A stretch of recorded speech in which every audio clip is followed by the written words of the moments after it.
Good morning, তোমরা সকলে কেমন আছো? হয়তো ভালো আছো, আমিও ভালো আছি। চলছে আমারটা, বেশি ভালো আছে বলা যাবে না, কারণ মানুষের নজর সিরিয়াল এটা লাইফের সাথে ঘটে গেছে। আমার লাইফের সাথে কী কী ঘটেছে সেটা তোমাদের সাথে ডিটেলস একটা ভিডিও না আমি পুরোটা শেয়ার করব আমি জানাতে, কেন মানুষ যেন সাবধান হয়ে থাকে। তাই তো এখানে ছোলার ডাল আমি ভিজিয়ে রেখেছিলাম, রান্না হবে আজকে ছোলার ডাল দিয়ে, সয়াবিন দিয়ে ডাল, আমরা আলু কিচ্ছু দেবো না।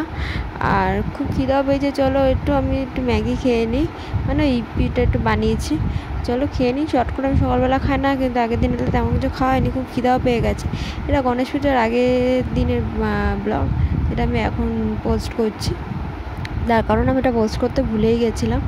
আমি যখন দেখতে বসেছি যে কী কী ভিডিও পেন্ডিং পড়ে আছে, দেন আমি এটা দেখলাম। স্নান করে উঠে সব পুজো দেওয়া কমপ্লিট হয়ে গেছে। গণেশ পুজোটা বলতে আমি স্বপ্ন দেখার পর যে ঠাকুরটা নিয়ে এসেছি গণেশজির, আগের বছর আমি দিতে পারিনি, এই বছর তো আমি দেবো বলেছি। তো নিজে যেটুকুনি পারবো আমি সেইটুকুনি করবো, নিজের সামর্থ্য নিজের মন মতন যেটা পারবো। তার জন্য আমার কোনো তানঝাম কিছুই নেই। জামাটা সেলাই করবো বলে রেখে দিয়েছি, কিন্তু সেলাই করা হয়ে উঠছিল, দুঃখের বিষয়, কিছু করার নেই, এটাই বাকি আছে। আর দেখি পুজোয় কী কেনা যায়, তেমন কিছু করে কেনা হচ্ছে না, বাট দেখি। দাও তো, চলো বাবা, তোমরা ভালো থেকো।